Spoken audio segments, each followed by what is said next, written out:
Hello, everybody. Before I start the video, you should all know that I lost my voice for a few days and it's just coming back. So I apologize if you can't hear me as well as usual. Hopefully you can just turn the volume up, and I may need to pause just to stop talking for a second here and there. So for me, this is my eclipse, is the getting a cold for the first time in several years. So I'm gonna say I'm pretty lucky that that I've been healthy for years without a cold. So um, life just sort of says stop, doesn't it? Rest, lie down. So when it happens, I accept the message. I might be grieving some of the plans or the things I thought I was on a track, getting things done. It's been very busy for months.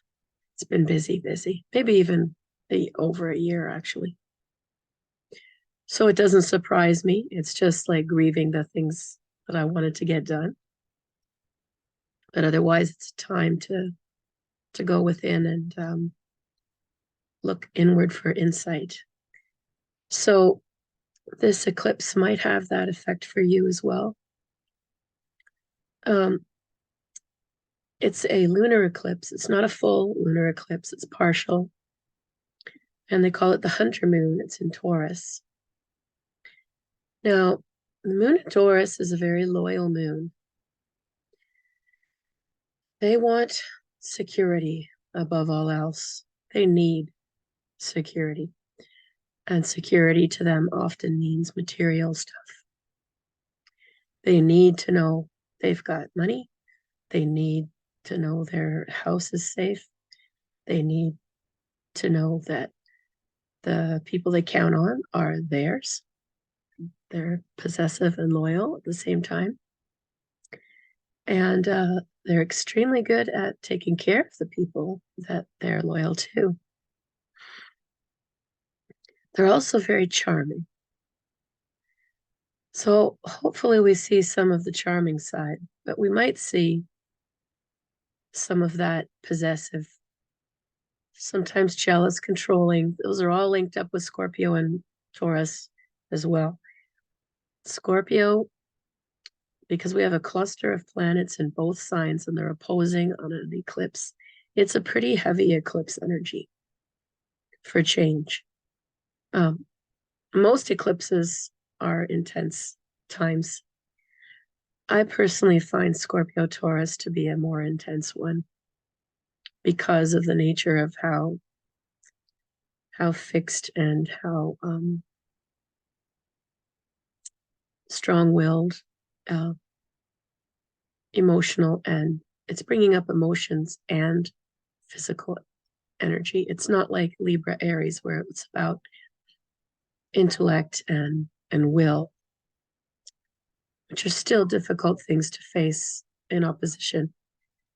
But somehow it's a little tougher when it affects you physically and materially, when it affects your pocketbook, when it affects your health, when it affects who you can trust and who you can't. It makes it all just that much more real versus in our heads. So we're going to take a look at the chart and see what other themes pop up for this eclipse, which is Saturday, October 28th.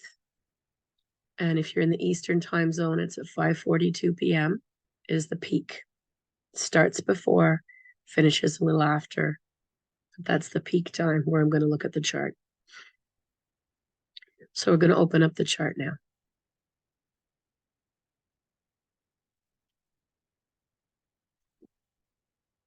And I'm going to have some tea.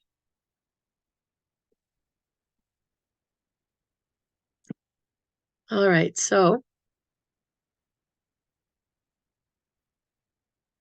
and why is this little screen still there?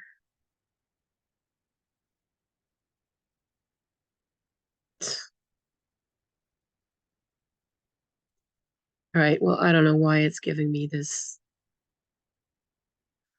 Oh, there it goes. Goodbye. Okay, thank you. All right, so this chart is cast for Eastern Time Zone, New York City, I put here, which means that that full moon is exactly on the ascendant. Oh my God. Oh my God. People who have the moon on the rising sign, they cannot hide how they feel. Doesn't matter. Don't even try. Don't even try. We can see it all over you. That makes this energy harder to manage. Scorpio, see, we've got the sun over here. Where are you? Sun, Mercury, Mars, and Scorpio. Oh boy. Scorpio doesn't want to be visible. Scorpio wants to be behind the scenes,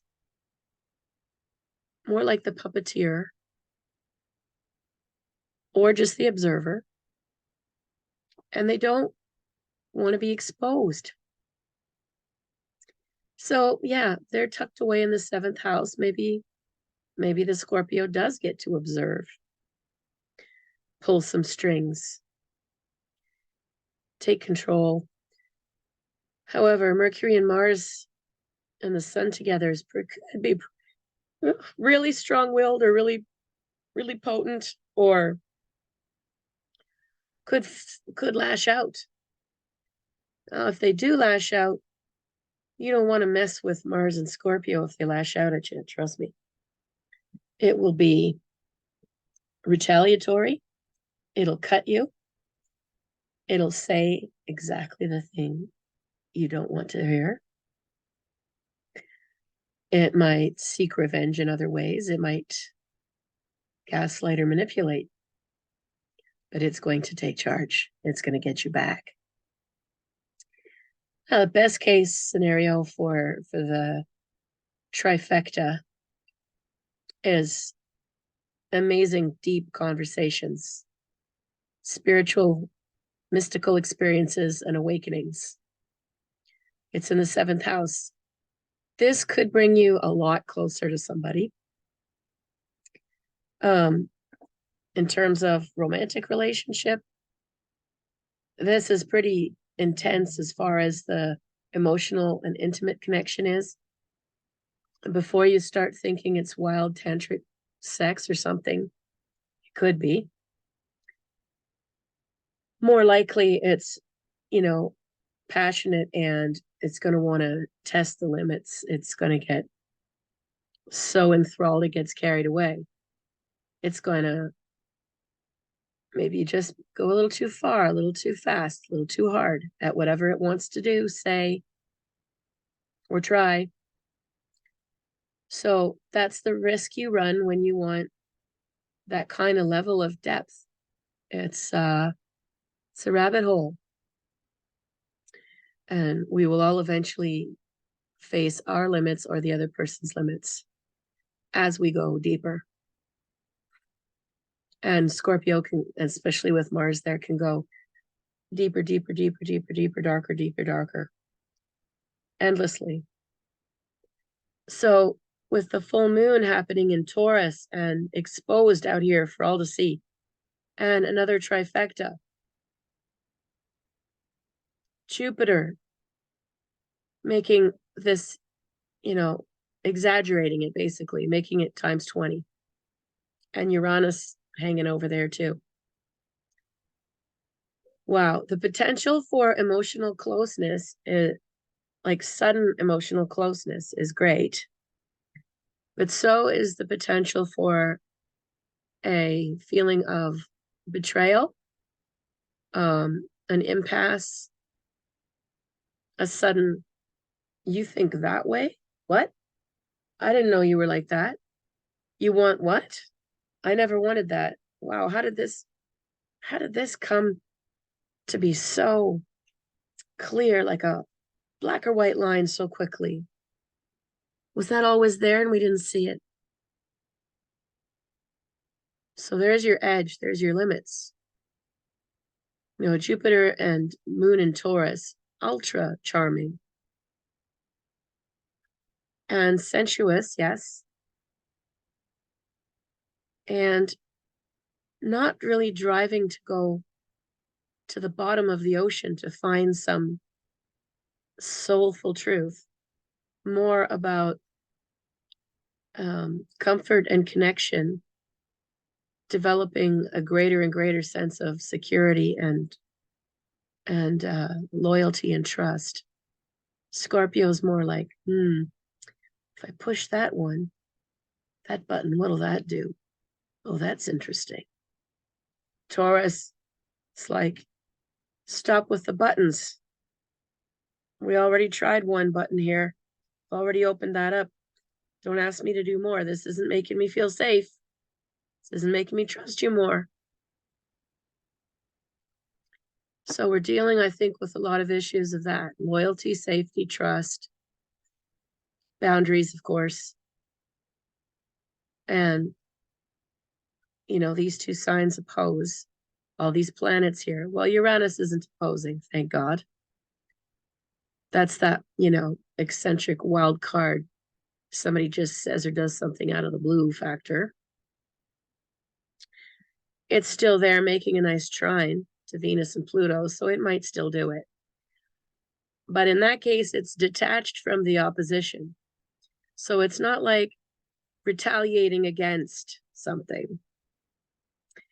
It would be a little more like stepping back and doing something different or out of character that no one expected. And it creates the trine with Venus and Virgo, Pluto and Capricorn at the top. So it's more like stepping out of the ring, getting a different perspective, and doing something that could actually set something else in motion. Either escape, set a new trend, establish a different game. Step out of your perspective for a second and think about what would be grounding and what would be solidifying, what would be protective, what would help get us out of this struggle or battle or just awkwardness.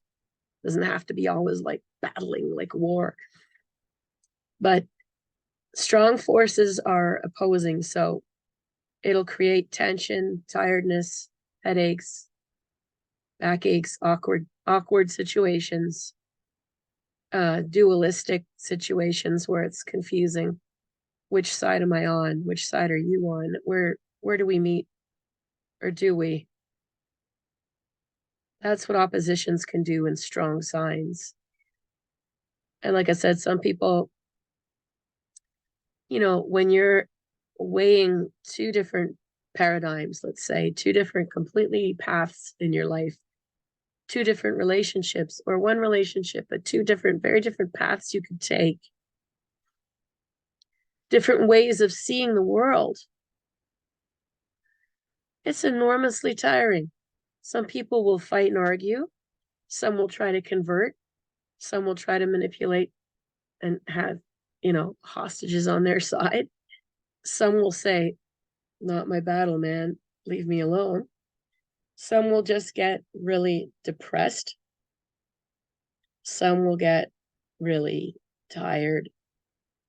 And, I can fully admit to some of this inner struggle. And for me, my body just went, you need to lie down and you need to review what's been going on in all this busy, crazy busy. And for me, this is another Taurus theme. Moon and Jupiter in Taurus is going to be very strong in their values. They know what's important to them and what's worth what to them. When you get Scorpio picking at it there, it's going to challenge you. Well, why? Why does that mean so much? Why are those your values? Why is that so important? And so Jupiter and Moon is really strong for actually holding your ground with your own values, which means you strengthen your own worldview, which means you can base your decisions on those values. So life might be asking you to get clearer. What do you value? What's worth what to you? You know, how important is material wealth, climbing the ladder? How important is it that you agree on certain things with your intimate partner versus your friends versus your family? How much does it mean to you to spend time with, I don't know, in nature? Where on the scale do all those routines and rituals that you have, if you have any, fall in terms of importance to you when push comes to shove and maybe you can't do them because life's just handing you a set of cards? You know, and all of these things and more tell us like what you value when you're pushed. When you're pushed, shows you your values. Nothing did that more in our society in recent years than COVID. And I'm not going to weigh in on any of them, but it definitely put a wedge and forced everyone to go, do I believe this virus is terrifying and real? Or do I not? Do I think it was manufactured and fake? Do I believe the news? Can I trust the news? Or do I think it's being manipulated? You know, did we need to shut society down? Was there another way? And it goes on, right? Everybody had to really think on some of those core things. They're constantly in our face and still are, really. What's your deeper beliefs? What's your deeper values? If you chose to get a vaccine, whether it doesn't matter where you stand politically, you chose it for a reason based on your values. Or if you didn't, same thing. So it's not about who's right. It's about get clear on what you value. Moon and Jupiter can help you do that, and then that can help you in the face of any opposition. Then you might be able to step out over here with Uranus and say, oh, okay, well, now that I'm clearer who I am and what I think and where I stand and what I need, I can ask. I can tell people. I can ask for certain things. I can engage or not engage. I can, you know, stimulate growth and change in my life. And Pluto and Venus, both in earth signs, will really support you doing that. Whatever you decide to enact from the eclipse. So the eclipse might bring up something messy for you, but it's what you decide to do after with it. That's very important. So even if some of you feel like you're in some sort of emotional or mental hell over this eclipse time, try to focus on what you want next. What world, what version of you, what values matter to you now going forward in your life to build on? Because there's that strong trine of building. Venus in Virgo is the planner, minutia planner. So you decide to set something in motion, and she will plan it for you. She'll get into the details. You set something in motion, and Pluto in Capricorn is the general or an emperor. He won't stop. He'll get it done if you want him to. Ambition is there. Bigger picture thinking, long-term thinking is there. So that's what I would encourage you to tap into if you're not feeling good. Let's see what else is going on in this chart. So, yeah, we've got Neptune in Pisces opposing that Venus. Venus opposite Neptune can create some messy things. You know, you can be very unclear on who people are. You could easily be idealizing something. Anything. It could be a person. It could be the future where you think things are going with you and someone or just for yourself. It could be, you could even be like sort of deluding yourself about some things you've got to do or get done that, I don't know, that won't catch up to me. It's fine. Yeah, it's putting a haze in opposition to your desire. And when Venus is in Virgo, it's like she wants a to-do list. Neptune in Pisces is like, wow, what a cool song that is. Venus in Virgo's like, there ain't no song playing. What are you talking about? What? You can't hear it, man? There's a song playing. And Venus is like, are you all right? I don't hear anything. And Neptune is like, oh, too bad you're missing out. Sounds amazing. Because Neptune is like either channeling something, imagining something vividly, tapping into another world. Venus and Virgo's like, where's the rent?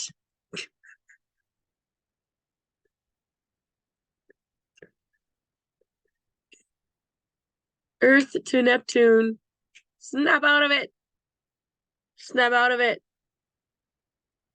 So there's a little bit of that going on. Now there's another, yeah, Neptune, again, minor aspects that help out Uranus and Pluto. So it's not super strong. The stronger thing is the Earth trine, the getting her done, initiate, yeah, break out of your mold, initiate something strong and practical. Neptune supporting it, well, it's so minor. It might, like I said, might give you a nice little creative flash to something, might help you enjoy it, what you're doing a little more, but doesn't really do that much to me. It's not strong enough. So the next thing is, we'll take a look at Saturn here. So Saturn is making a nice aspect to the sun, and it's squaring Uranus. Huh. Well, Saturn trine the sun is nice because, again, loyalty and commitment. Saturn solidifies. Scorpio wants something real and deep, and Saturn could be right there to solidify a budding relationship. You open up to somebody. Maybe you meet somebody new. Maybe your relationship goes a bit deeper than it was before. Saturn solidifies that.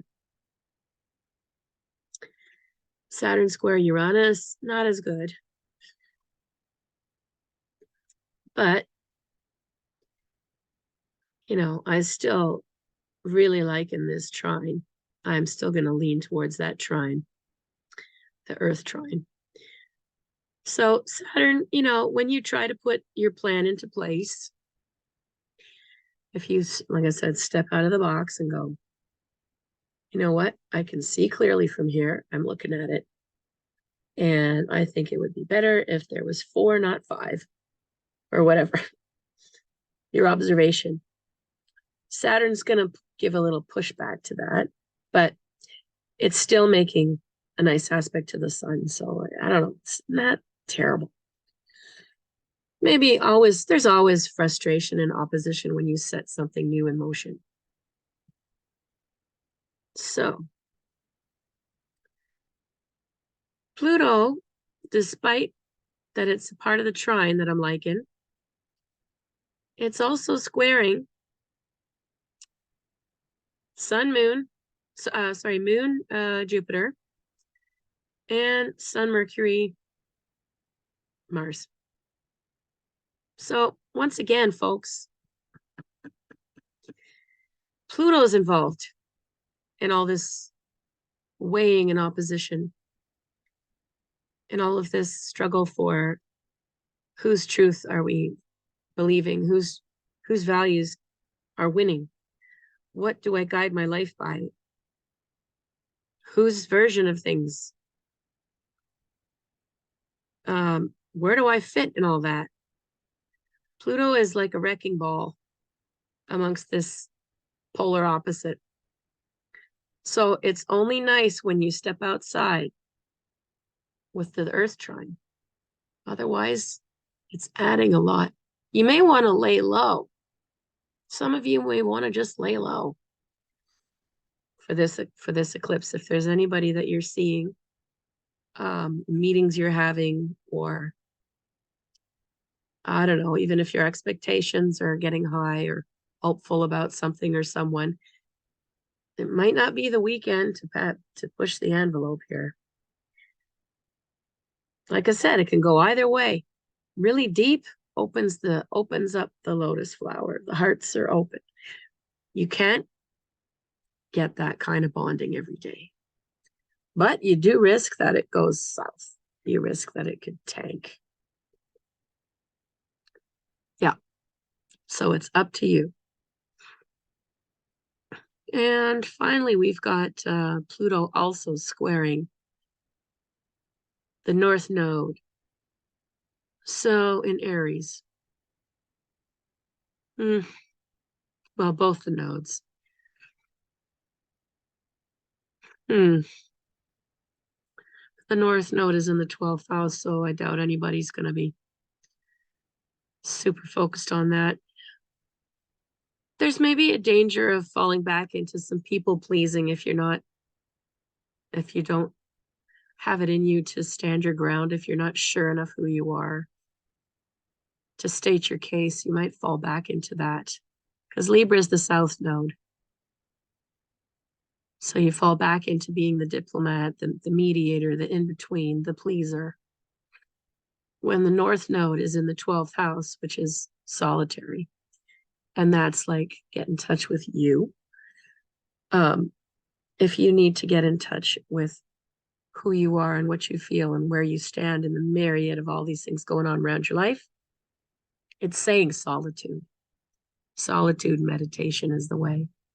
It's always a way, but the chart's even saying it. So that's very interesting. So let's take a look at our tarot now for this. And as you can hear, my voice is getting hazy, so I'm going to just drink a bit more tea.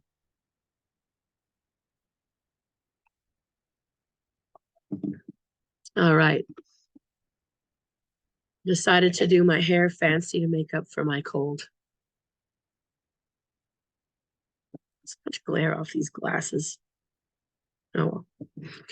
So let's take a look at the tarot for this full moon eclipse. And of course, as usual, the advice on eclipses is that it brings something to light. It can take something away, literally, like takes my face away. And then it comes back, or something new comes in its place. It can reveal. It can bring reversals and flip-flops. And we had one already 2 weeks ago, so you might be really just sort of tired of all the change. But it's important we just keep adapting and keep being true and simple to yourself to get through these changing, crazy times. All right.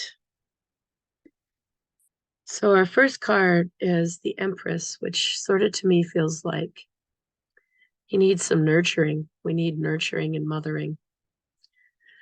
We need, a soft place to land, a person to confide in and talk to. We need talk about myself, need some hot soup and a back rub. You need some mothering. Maybe you're the one needing it. Maybe you'll give it. So it's a good time to think about your self-care in the midst of stressful times.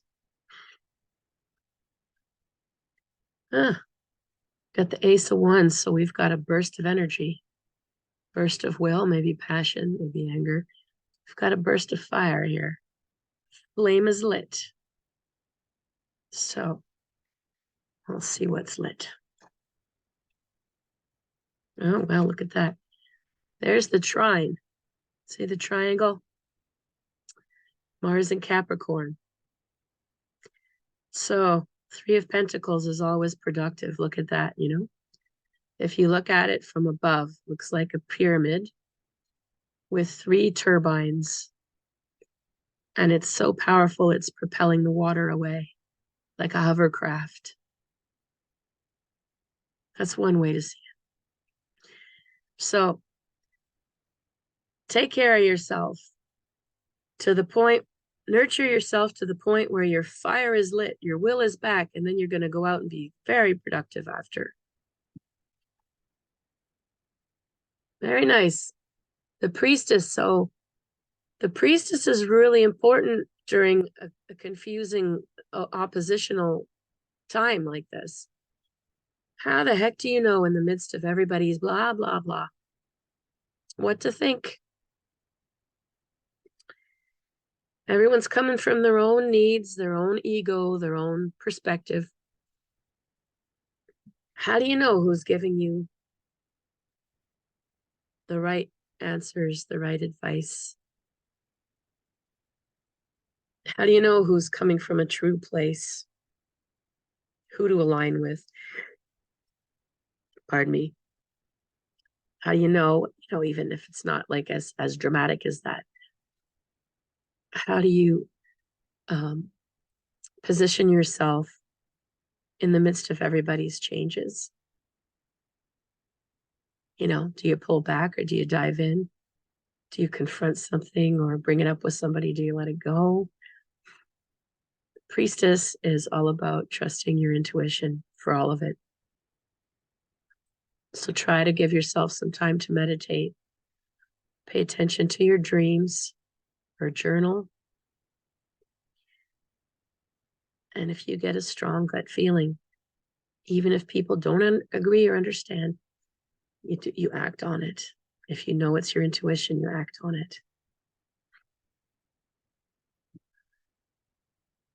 Not the Tower. Well, the Tower, amongst all the good cards, doesn't feel bad. It feels like a big cleanup. Feels like good bloody riddance. Something might happen to you. Even if you lost a job, you still might feel like, my gut feeling was that I wasn't going to stay here. I didn't enjoy it. I didn't feel anybody valued me. I am gone. It's gone. Good. You're liberated. That's the thing with the Tower. It usually is something dramatic. Excuse me, my eyes are bothering me. Dramatic and destructive at first, but it liberates you. Like if you've been meaning to fix something and it's been sitting in your garage and you can't decide and you won't hire anybody and you won't let someone come take a look at it, it's just sitting there because one of these days you're going to maybe fix it, maybe. And then something happens, your basement's flooded and that thing's ruined. So it's a destructive act, but now you're liberated because nothing to decide. It's just gone. Life decided for you. That's the Tower. Life decided for you. So try to be aware of that. If there are things that disappear or leave your life, they're not meant for your highest good. They're leaving your life for a reason.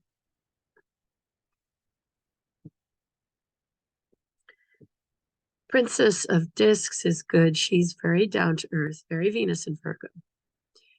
She's looking at her life. She's looking at her options. She's taking time to herself. It's almost like she's listening to the trees as if the trees are her counsel. She's got lots of light on her. And her horns are like twisting and stuff, but they're not like way up in the air. They're still sort of humble. So she's very grounded to make good decisions. So whatever happens, the Tower card moment you're going to be so much stronger for it.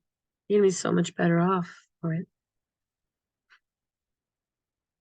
And we have the Magician, so all of that productivity and desire and will that you talked about at the beginning, the Ace and the Three of Pentacles comes back, and now you're ready to launch something, redesign something, take on multitask, um, let the world know about something.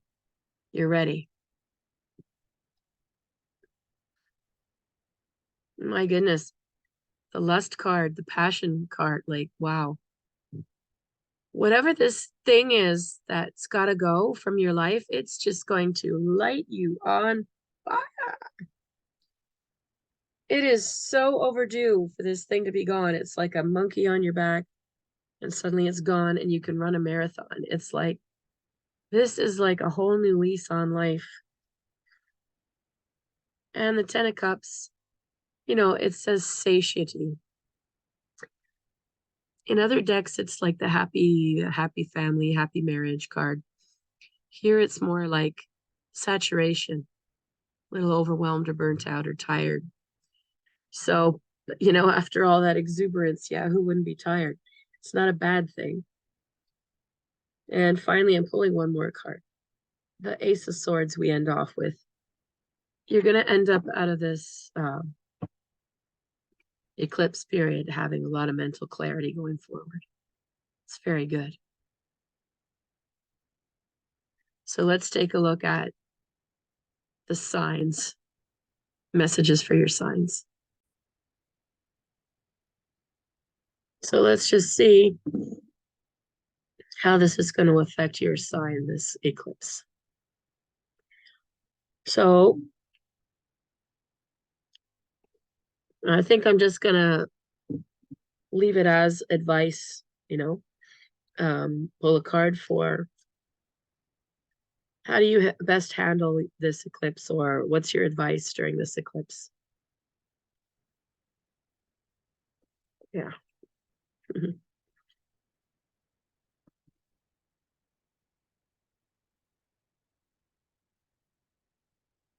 All right.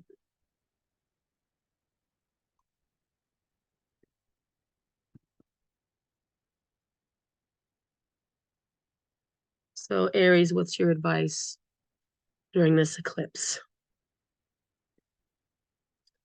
You've got Queen of Discs, or Pentacles. She's looking the other way.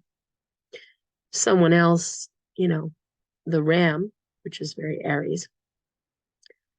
The Ram is staring at us, and she's looking away. You might be angry that somebody is not willing to talk to you about something, or not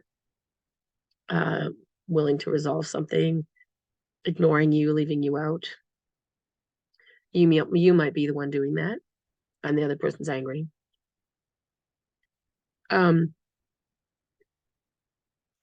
going to have to decide if it's worth pursuing the battle with that, whether you should just pull back and wait and talk about it at a later time. Usually you're not one for wanting to like pull back and wait. You want to just tackle it now and get it over with. So all depends whether someone's coming towards you saying, hey, how come you left me out? Or how come you won't talk to me? Or whether it's you doing that to somebody else who, yeah, it depends who you're dealing with. But feels to me like a long-standing thing to resolve. It's not quick. It's not one conversation, bingo, done. So if you can try to think about this as a long-term plan versus a one-off, that might help you figure out what to do.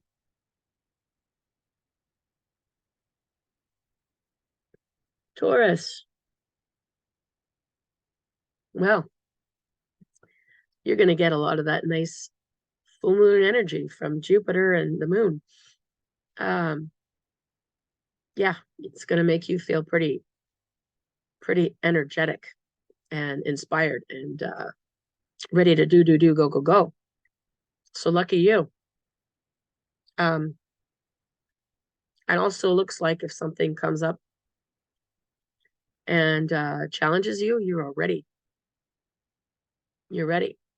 So you'll probably face it, tackle it quickly. Otherwise, looks to me like you'd rather not spend that energy battling off with people. You'd rather spend it cooking up a storm or gardening or just being out making a big dinner for friends or something. Like you walking your dog for 20 miles. I don't care. You'd rather be doing something else with that energy. So it looks like you probably will.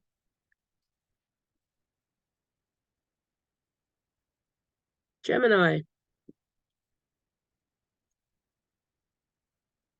Well, there's that lust card, passion, whore of Babylon. Well, you might have a nice weekend. Maybe you're partying, maybe you're dating, maybe you're rekindling, maybe you're dancing, playing music up a storm. Whatever you're doing, that's your passion. You're doing it full throttle. And looks like it's going to be a fun weekend for you. I don't really get a feeling to warn you about anything. I think you're going to have a really good full moon. So the main thing would be don't waste it on, let your passion out. Let yourself express more than usual. Yeah. Hey, Cancer. Nah.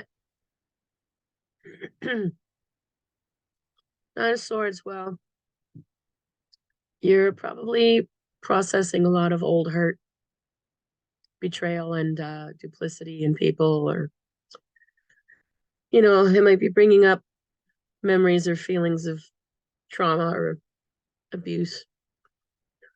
Excuse me. You might need to really cocoon yourself, self-care, or with the right people, talk to the right people. It feels like old stuff. You're purging. You're taking out some trash that's in here. Yeah. So worst thing with Cancer is, we rehash and rehash and rehash and rehash. And sometimes it takes us too long to just tell the story to a safe person and let out the pain and the tears. Get a hug and be done with it. Let it go. Yeah. So try not to overanalyze and ruminate as much as you can on something. Try to just get yourself to say, hey, so-and-so, could I talk to you? Could I just tell you this thing that happened to me? I can't get it out of my head. Picking the right person, but that would be really helpful. You need some support.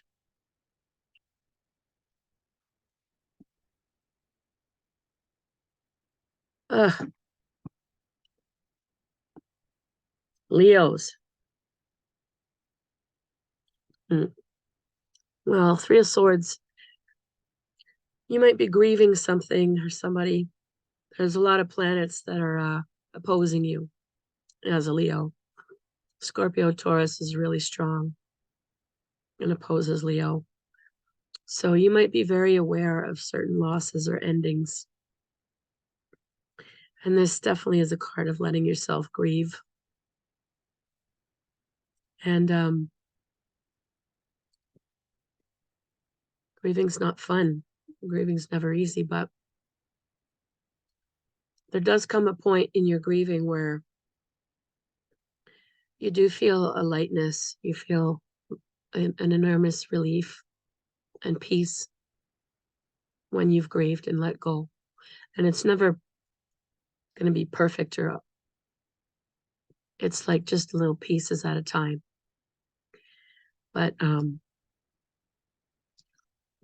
even just laying down a few more pounds of what you're carrying goes a long way. So it's similar advice to Cancer. You need to find somebody supportive where you can talk about your this sense of loss with a safe person. Yeah.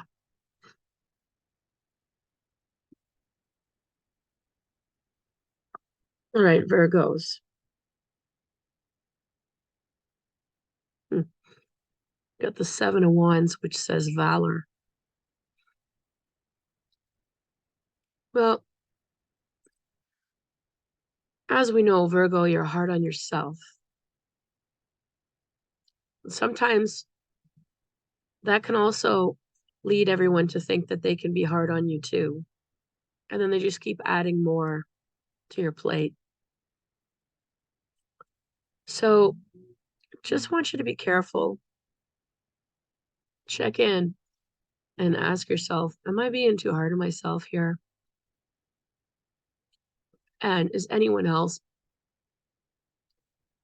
going overboard with whatever it is, their criticism, their teasing, their how much they're asking you to do? Because this is often a card of needing to stand up for yourself, have a boundary. And sometimes the hardest person to have a boundary with is yourself. If you're hard on yourself, if you're like always whipping yourself about why didn't I, why shouldn't I, then you have to have a boundary with yourself and tell yourself, stop it.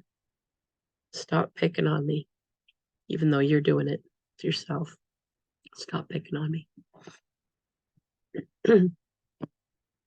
Libra.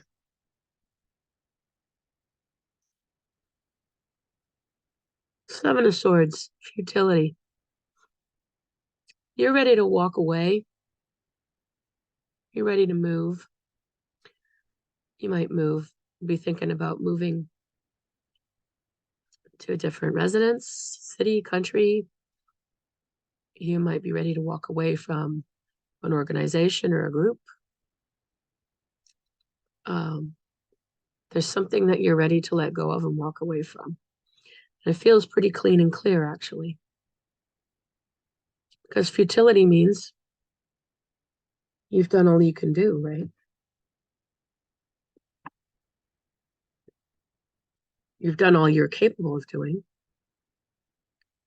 Maybe they have too. You just recognize this isn't a fit. So why stay?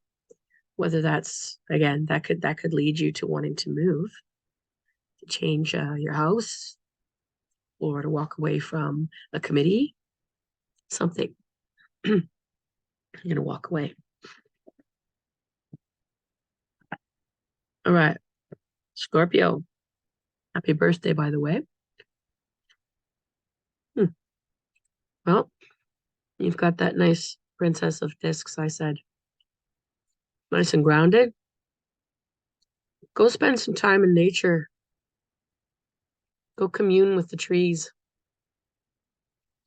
If you can, take your shoes off. Put your feet on the earth. Do some earthing and grounding.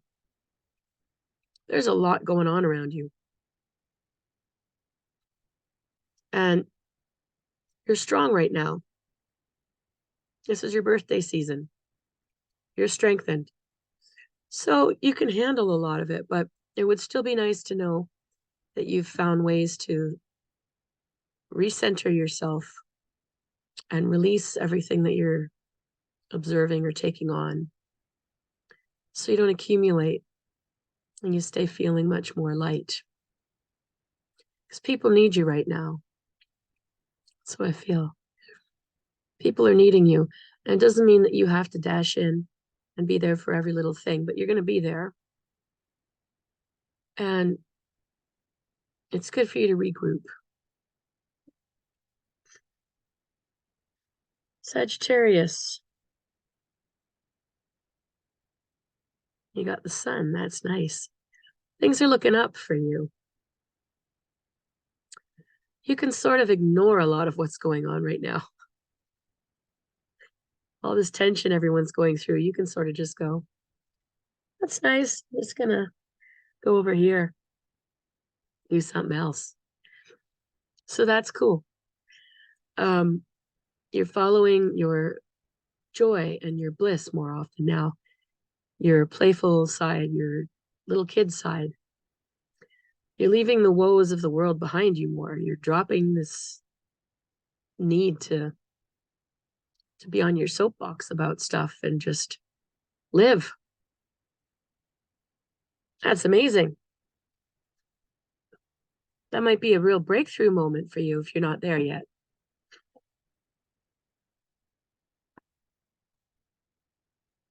Just live. You can still make a difference. All right. Capricorns.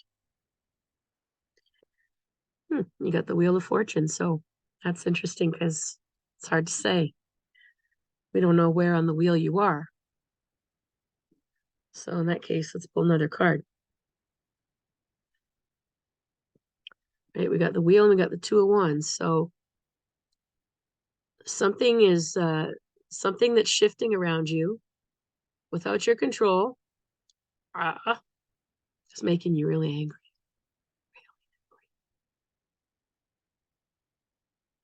So I think you're about to join forces.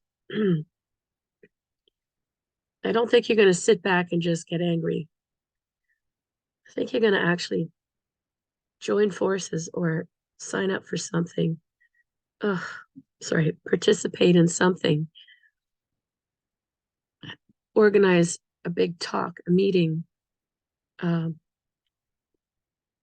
a protest, a strike. I don't know.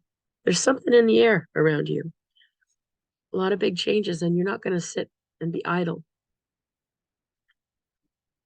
But it's bigger than you. It's not just your personal life. It's something affecting many. And you're going to go to bat for it. Even if that's like something to do with a neighbor trespassing on your land. I don't know. You're going to go to bat for your family. So it's bigger than just you as an individual. It's protecting others. And you're not going to let it go. So Lord help them, because Capricorn, who's motivated to fight, is fierce. Right, Aquarius. You got the Five of Swords. So you've also been overthinking something. And you need to let it go. You need to let it die. Let something be over. This is just going to digress into an even nastier argument. The Five of Swords is when there's too many cooks in the kitchen. It needs one cook removed, if not three. So you might be tempted to add your own 2 cents or fuel to the fire, but I don't think it's going to work very well. I think whatever this is, it needs to die out. Unfortunately, it needs to disband or take a long, long stretch, not around each other, which is too bad. It's like whatever it is not really savable, not without a long break.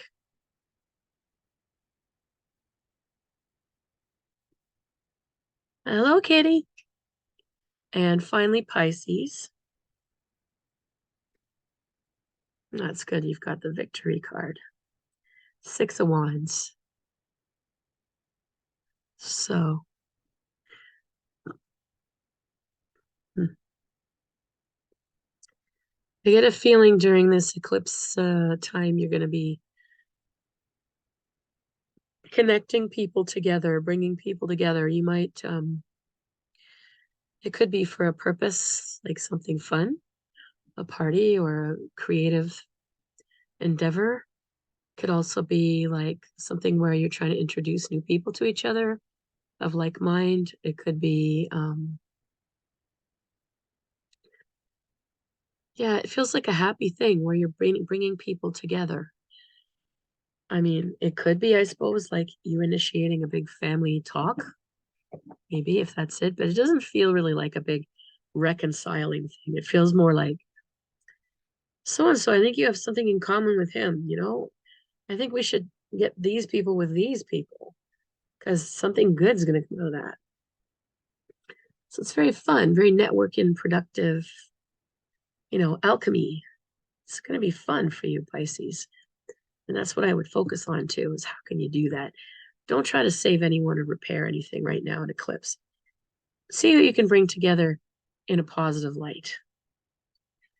All right. Well, let me know how your eclipse was, everybody. And if you're looking for a reading, you know where to reach me. I didn't advertise myself like usual. Oh, Lord. Okay. Have a wonderful eclipse time and take good care of yourselves. And remember, the best advice is to try to step outside of that box and see a different way. All right.